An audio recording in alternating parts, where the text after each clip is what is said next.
ایک کالی ٹوپی والے بیٹے اپنے دادا سے پوچھیے، ہاں تیرے دادا کا ہوا ہوگا 5 سال میں گونا.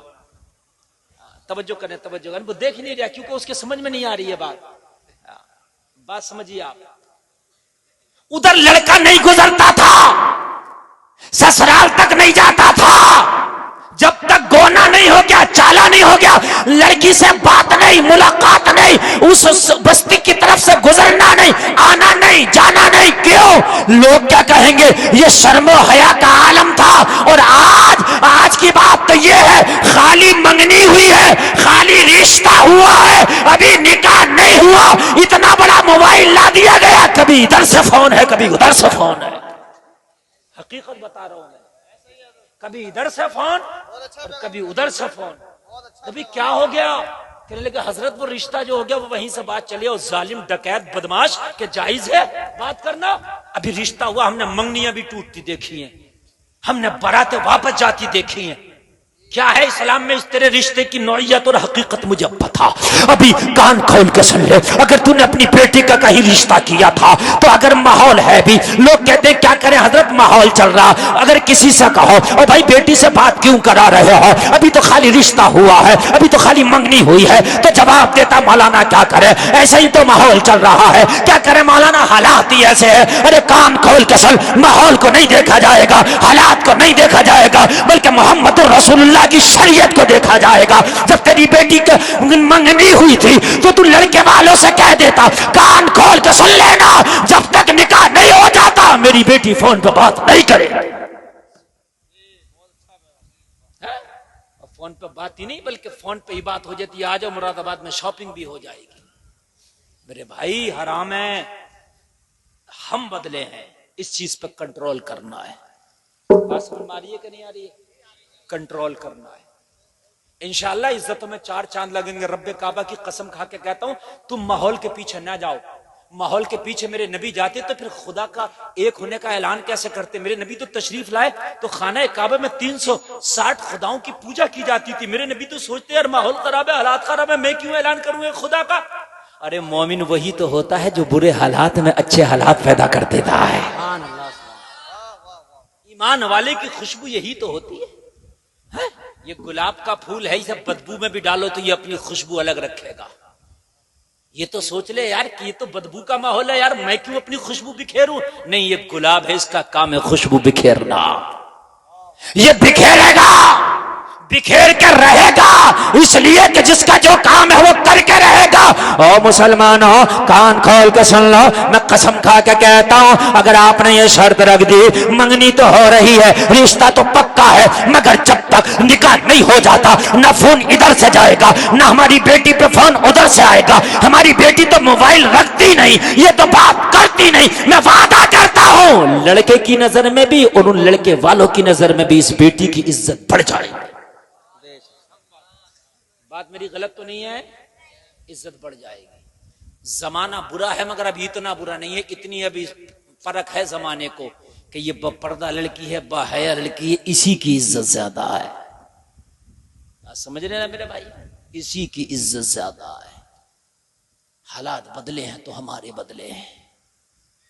سلطان صلاح الدین ایوبی کہتا ہے کہ جس نے بیت المقدس کو فتح کیا تھا، کہتا میری ماں جب مجھے دودھ پلاتی تھی تو میری ماں پہلے وضو کرتی تھی پھر مجھے دودھ پلانے بیٹھتی تھی. محمد خان ثانی فاتح قسطنطنیہ کہتا ہے جس نے قسطنطنیہ کو فتح کیا، جس پہ 12 ملکوں کی فوجیں لگی تھی، جس کے بارے میں میرے نبی کی حدیث ہے، لوگوں ذرا غور کرو. وہ کہتا ہے کہ میری ماں جب مجھے دودھ پلاتی تھی تو پہلے قرآن کی تلاوت کرتی تھی پھر مجھے دودھ پلاتی تھی.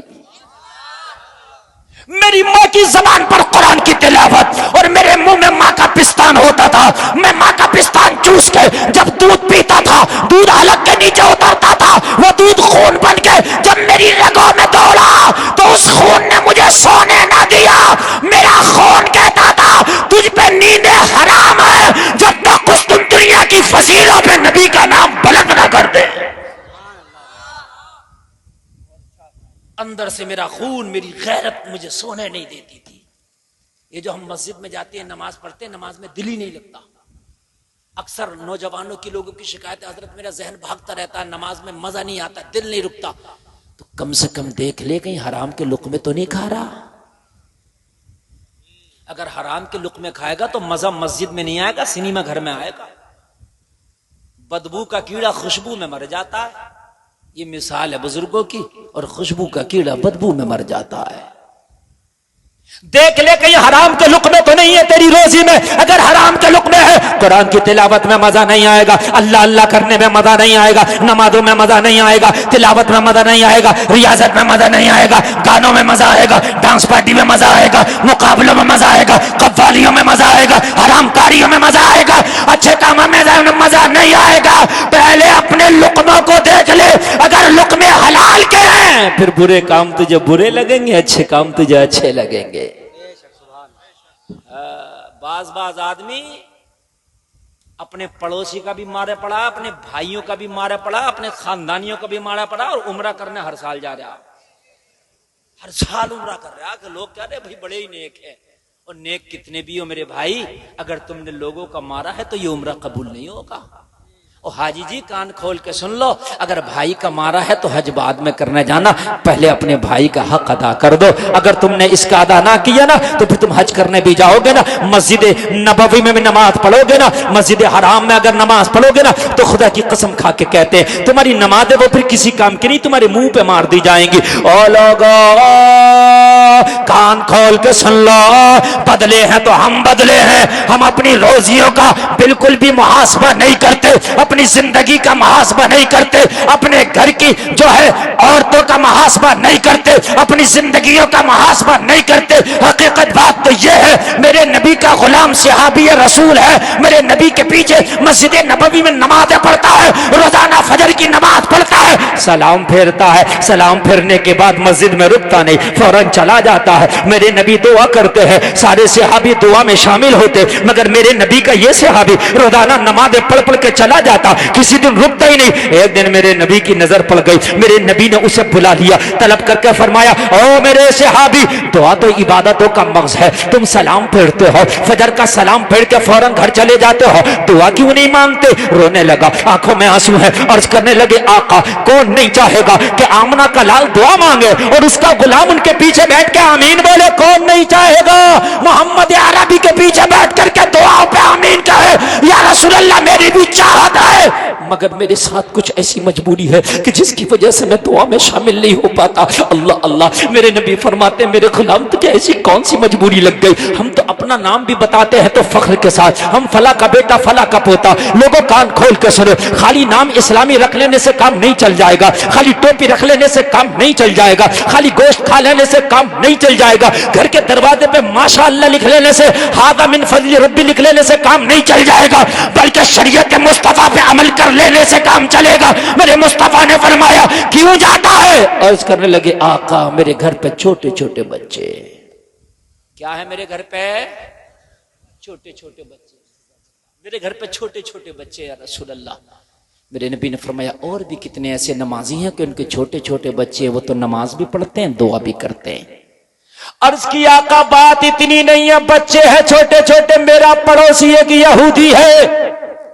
نبی نے فرمایا اور بھی کتنے ایسے نمازی ہیں کہ ان کی بھی پڑوسی یہودی ہے، لیکن وہ تو دعا بھی کرتے ہیں نماز بھی پڑھتے ہیں. عرض کی آقا بات پوری بتانے کی اجازت دے یا رسول اللہ. اب ذرا سارا مجمع غور سے سننا اور اللہ دے تو عمل کرنا، انشاءاللہ زندگی بدل جائے گی، چینج ہو جائے گی. یہ عرس آپ کی زندگی کا ٹرننگ پوائنٹ بن جائے. دل سے اگر انسان کسی بات کو مان لے اور اپنے دل پہ اس کو چڑھا لے اس کے رنگ کو، تو خدا کی قسم وہ اسی کے رنگ میں رنگ جاتا ہے. ذرا بول دو نا سبحان اللہ. سبحان اللہ. رنگ چڑھاؤ عشق مصطفیٰ کا. اور عشق مصطفیٰ کا رنگ کیسے چڑھتا ہے؟ ایسے نہیں چڑھتا کہ کپڑے کو اس میں ڈال کے جو ابالتے ہیں رنگ ڈال کر رنگ چڑھنا، ایسے نہیں چڑھتا. قوال بلا کے مجھے چڑھ گیا چشتی رنگ، ایسے نہیں چڑھتا ہے. سمجھ رہے ہیں؟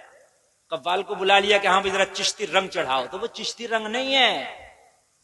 چشتی رنگ یہ ہے کہ زمانہ حرام کاریوں کی طرف بھاگ رہا تو مصطفیٰ کی شریعت کو گلے سے لگا لے.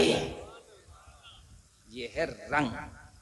اور تیرا رنگ اتنا گاڑھا ہونا چاہیے، اتنا گاڑھا ہونا چاہیے کہ یہ اترے نہیں کسی کے اتارنے سے۔ ہمارے نوجوانوں کے رنگ اتنے پھیکے ہیں حضرت، اتنے پھیکے ہیں، ایک فلم دیکھی ہیرو کے بال آگے کے بڑھے ہیں تو اس کا ہی چڑھ گیا آگے کے بڑھا لیے، اور اس کے بعد کی فلم دیکھی پیچھے کے بڑھے ہیں تو آگے کے کٹا کے پیچھے کے بڑھا لیے، رنگ بڑا ایک دم چڑھ جاتا۔ بیڑی والے کے پاس بیٹھا بیڑی پینا سیکھ گیا، سگریٹ والے کے پاس بیٹھا سگریٹ پینا سیکھ گیا، گٹکا والے کے پاس تو گٹکا کھانا سیکھ گیا، پان والے کے پاس تو پان کھانا سیکھ گیا، شرابی کے پاس تو شراب پینا سیکھ گیا۔ تیرا اتنا ہلکا رنگ ہے کہ جس کے پاس گیا اسی کا چڑھ گیا۔ تیرا بھی تو ایک رنگ ہوتا، شرابی کے پاس بیٹھتا تو اس کا رنگ تیرے اوپر نہ چڑھتا، اپنا رنگ اس پہ چڑھا دیتا۔